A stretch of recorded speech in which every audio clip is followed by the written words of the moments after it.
ബംഗ്ലാദേശിനെതിരെ കടുത്ത നടപടിക്കൊരുങ്ങി ഇന്ത്യ. സിലിഗുരിയിലേക്ക് ഇന്ത്യയുടെ സേനാ വിന്യാസം നടന്നു കഴിഞ്ഞു എന്നുള്ള വാർത്തകളാണ് പുറത്തു വരുന്നത്.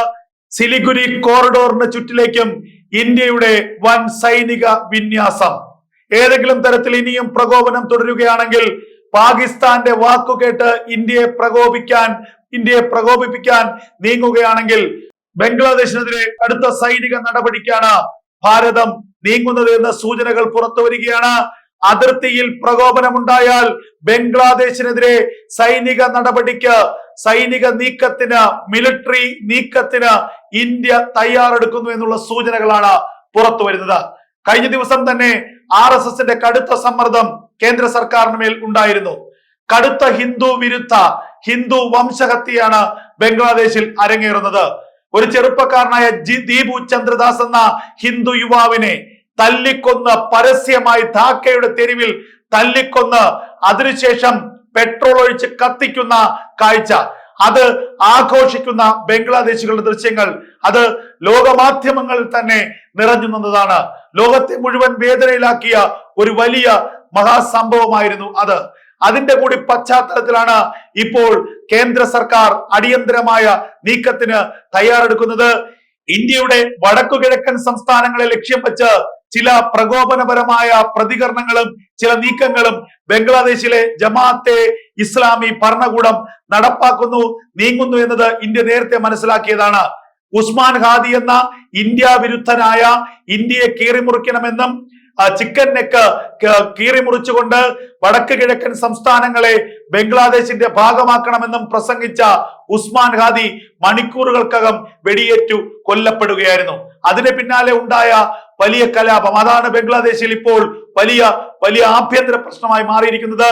ഇതിനിടയിൽ പാകിസ്ഥാൻ ബംഗ്ലാദേശുമായി ചേർന്ന് ഇന്ത്യക്കെതിരെയുള്ള ചില ഗൂഢ നീക്കങ്ങൾ നടത്തുന്നു എന്നതും ഇന്ത്യയുടെ രഹസ്യാന്വേഷണ വിഭാഗം കണ്ടെത്തി. ഇതിനിടയിൽ പാകിസ്ഥാനും ബംഗ്ലാദേശുമായി ചേർന്ന് സൈനിക കരാർ ഉണ്ടാക്കാനുള്ള ചില നീക്കങ്ങളും ആരംഭിച്ചു കഴിഞ്ഞു.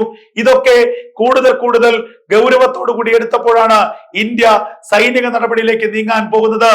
ഒരു രാത്രി വെളുക്കുമ്പോൾ വേണമെങ്കിൽ ബംഗ്ലാദേശ് ഇന്ത്യയുടെ അധീനതയിലാകും. ബംഗ്ലാദേശ് എന്ന രാജ്യത്തേക്ക് സൈനിക നടപടിയൊന്നും ഇന്ത്യയുടെ ആവശ്യമേ ഇല്ല. പാകിസ്ഥാനെതിരെ എടുത്ത എഫർട്ടിന്റെ 10% പോലും വേണ്ട ബംഗ്ലാദേശിനെ കാൽ കീഴിൽ ചവിട്ടിയരയ്ക്കാൻ. പക്ഷേ ഇന്ത്യ നയതന്ത്രപരമായ ആ മാന്യത കാത്തു സൂക്ഷിക്കുന്നു എന്നുള്ളതാണ് ഏറ്റവും ശ്രദ്ധേയമായ കാര്യം.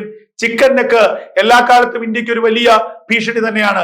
കേവലം 20 കിലോമീറ്റർ മാത്രം വീതിയുള്ള ഒരു ഭൂപ്രദേശം. ആ ഭൂപ്രദേശം ഇന്ത്യയുടെ ഏറ്റവും വലിയ തന്ത്രപ്രധാനമായ മേഖലയാണ്. അതുകൂടി പിടിച്ചെടുക്കുകയാണ് പാകിസ്ഥാന്റെ ഏറ്റവും വലിയ ലക്ഷ്യം. അതുകൂടി പിടിച്ചെടുത്തു കഴിഞ്ഞാൽ, അല്ലെങ്കിൽ അവിടെ കൂടി നിയന്ത്രണം ഏറ്റെടുക്കാൻ കഴിഞ്ഞാൽ, അവിടെ കൂടെ മേധാവിത്വം ഉറപ്പിക്കാൻ കഴിഞ്ഞാൽ, ഇന്ത്യയുടെ 7 സംസ്ഥാനങ്ങൾ, 7 സിസ്റ്റേഴ്സ് എന്നറിയപ്പെടുന്ന 7 സംസ്ഥാനങ്ങളിൽ പാകിസ്ഥാന്റെ താല്പര്യങ്ങൾ നടപ്പാക്കാൻ കഴിയും. ഇന്ത്യക്ക് ആ സംസ്ഥാനങ്ങളിൽ മേലുള്ള നിയന്ത്രണം നഷ്ടപ്പെടുത്താൻ കഴിയുമെന്ന് പാകിസ്ഥാന് കൃത്യമായി അറിയാം.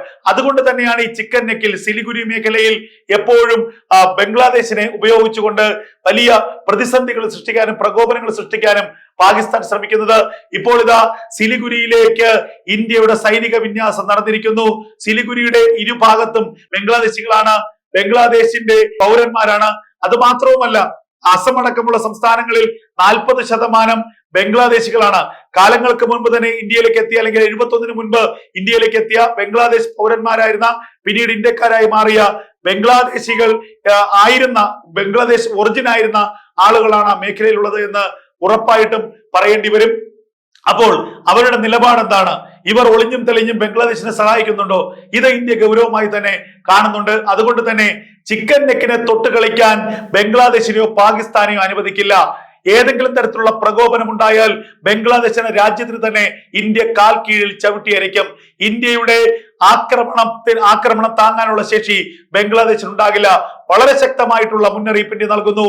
സിലിഗുരിയിലേക്ക് ഇന്ത്യയുടെ സേനാ വിന്യാസം ബംഗ്ലാദേശിനെ പിടിച്ചെടുക്കാൻ, ആവശ്യമെങ്കിൽ ബംഗ്ലാദേശിനെ പിടിച്ചെടുക്കുമെന്ന് ഇന്ത്യയുടെ നിർണായകമായ നീക്കം. നരേന്ദ്രമോദിയും ആഭ്യന്തരമന്ത്രി അമിത്ഷായും പ്രതിരോധ മന്ത്രി രാജ്നാഥ് സിംഗും അടിയന്തരമായ കൂടിക്കാഴ്ചകൾ നടത്തിയെന്നുള്ള വിവരങ്ങൾ പുറത്തു വരികയാണ്.